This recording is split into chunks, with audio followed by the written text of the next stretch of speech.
estão aqui presentes. Vocês já pararam para se perguntar o que é que o patronato faz no momento da cabeceira da cama? Porque perceba, companheiros, vários colegas estão conversando entre si e que as empresas estão dando 5,82% de aumento. Isso é uma vitória? Não! Isso é apenas uma ilusão. Porque 5,82%, companheiros, é a inflação. E se a gente for para dissídio, qualquer juiz na sua plena consciência vai dar 5,82%.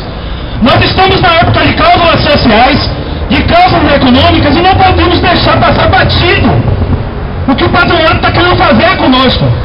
É importante salientar que hoje, além das cláusulas sociais, nós temos que valorizar o regimento da categoria. Eu vou dizer que alguns de vocês acham que é nobre a causa de vocês estarem 5 anos buscando certificação, buscando graduação, pós-graduação, e simplesmente a empresa olhar para vocês e diz: isso aqui para mim não vale nada, vou te botar como programador júnior.